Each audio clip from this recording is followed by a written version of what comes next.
Be smart with Creative TV. Assalamualaikum warahmatullahi wabarakatuh. Rabbi shrah li sadri wa yassir li amri wahlul 'uqdatam min lisani yafqahu qawli. Alhamdulillahirabbil alamin. Akhirnya Ustaz dapat berjumpa dengan kalian, anak-anakku kelas 4 yang sangat Ustaz sayangi. Bagi anak-anakku yang belum pernah mengenal Ustaz, perkenalkan nama Ustaz Dilal, dan Ustaz di kelas 4 ini akan memberikan pelajaran 3. Yang pertama adalah Al-Islam, yang kedua adalah Kemuhammadiyahan KMD, yang ketiga adalah bahasa Arab. Dan hari ini Ustadz akan berbagi ilmu dengan kalian materi Al-Islam tentang surah Al-Qadar dan surah Al-Alaq. Apa isi kandungan dari kedua surah ini, dan kenapa harus surah Al-Qadar dan surah Al-Alaq? Apakah ada hubungannya di antara dua surah ini? Dan jawabannya adalah iya, ada hubungannya antara surah Al-Qadar dan surah Al-Alaq. Nah, mari kita ikuti penjelasannya. Yang pertama adalah surah Al-Qadar. Surah Al-Qadar adalah surah yang ke-97, terdiri dari 5 ayat dan tergolong surah Makkiyah. Artinya surah Al-Qadar itu diturunkan di kota Mekah. A'udzubillahi minasyaitonirrajim. Inna anzalnahu fi lailatul qadar. Sesungguhnya kami telah menurunkan Al-Qur'an di malam kemuliaan. Wa ma adraka ma lailatul qadar. Dan apakah kamu tahu malam kemuliaan itu? Lailatul qadri khairum min alfi syahr. Malam kemuliaan itu lebih baik dari 1000 bulan. Tanazzalul malaikatu warruhu fiha bi'izni rabbihim min kulli amr. Dan pada malam itu para malaikat dan malaikat Jibril atas izin Allah turun ke muka bumi untuk menyelesaikan segala macam urusan. Salamun hiya hatta matla'il fajar. Dan ada keselamatan hingga terbit fajar. Ada beberapa pokok yang harus kita bahas. Yang pertama adalah Lailatul Qadar. Lailatul artinya malam, Qadar artinya kemuliaan. Jadi Lailatul Qadar berarti malam kemuliaan. Apakah malam kemuliaan itu? Disebutkan di ayat ketiga, sesungguhnya malam kemuliaan itu lebih baik dari 1000 bulan. Nah, berapa lama 1000 bulan itu? Coba kita hitung. 1 tahun ada 12 bulan. Maka untuk mengetahui 1000 bulan itu ada berapa tahun, 1000 dibagi 12. Hasilnya akan ketemu 83,3. Nah, berarti 1000 bulan sama dengan 83 tahun, kurang lebih. Dan barang siapa yang beribadah di Lailatul Qadar, beribadah di malam kemuliaan, seolah-olah dia beribadah selama 83 tahun. Pertanyaannya, berapa usia kita? Adakah yang meninggal di usia 60 tahun? Ada. Adakah yang meninggal di usia 70 tahun? Banyak. Tapi sekarang yang meninggal di usia 80 tahun itu sedikit. Nah,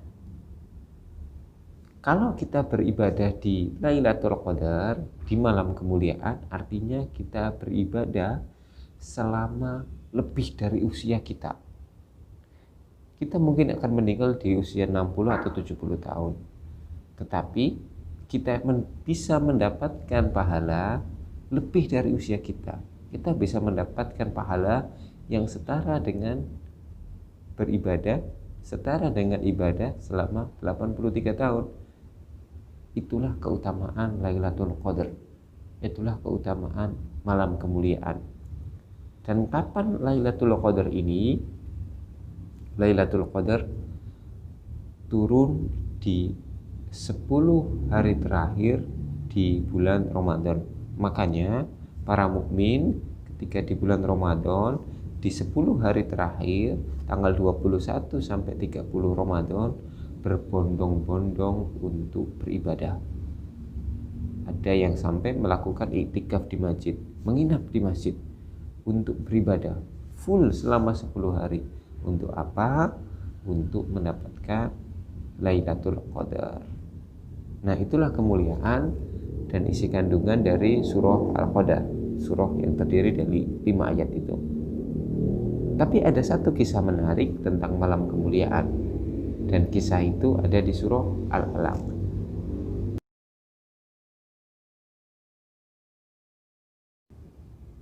Yang kedua adalah surah Al-Alaq.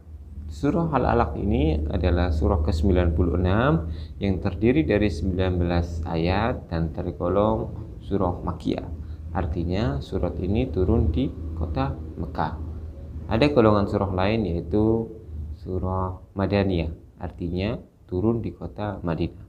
Dan surah Al-Alaq ini turun di kota Mekah.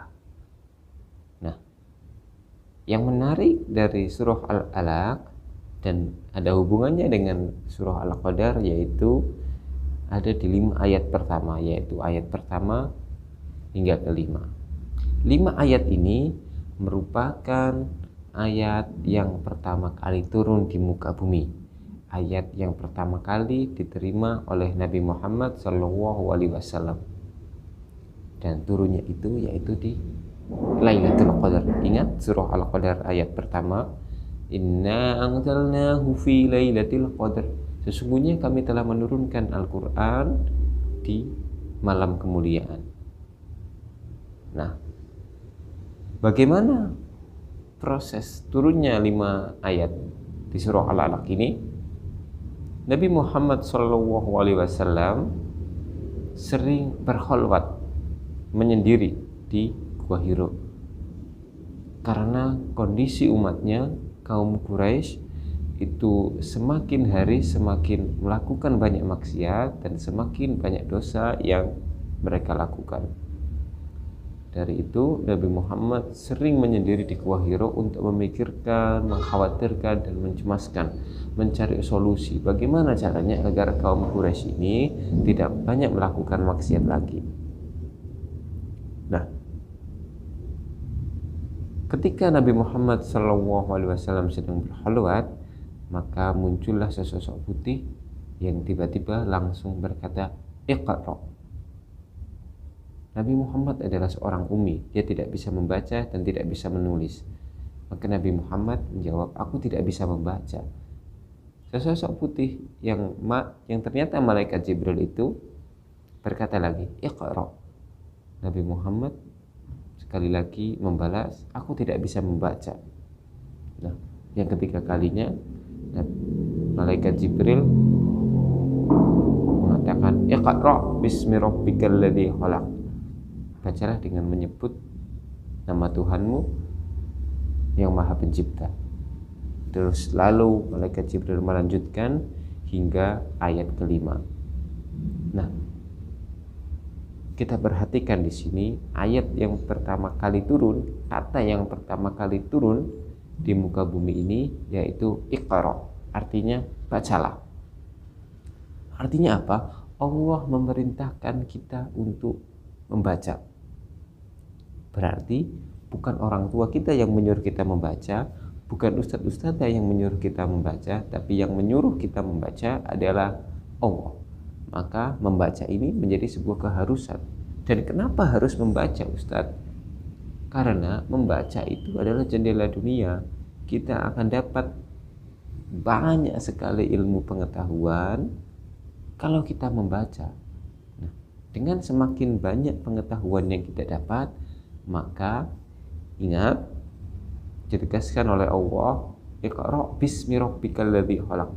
Bacalah dengan menyebut nama Allah yang Maha Pencipta. Maka di setiap kita membaca, di setiap kita mencari ilmu, maka niatkanlah untuk Allah. Maka pengetahuan yang kita dapat semata-mata untuk mendekatkan diri kepada Allah. Nah, itulah isi kandungan dari surah Al-Qadar yang bercerita tentang malam kemuliaan, malam yang lebih baik dari 1000 bulan, dan surah Al-Alaq yang bercerita tentang proses turunnya Al-Quran pertama kali dan perintah untuk membaca. Ini harus kita lakukan. Mungkin itu yang bisa Ustadz sampaikan. Mudah-mudahan bermanfaat, dan setelah ini kalian bisa mengerjakan workbook kalian, dan mudah-mudahan kita akan bertemu secara langsung. Wallahu a'lam bishawab. Ihdinas siratal mustaqim. Billahi taufiq wal hidayah. Wassalamualaikum warahmatullahi wabarakatuh.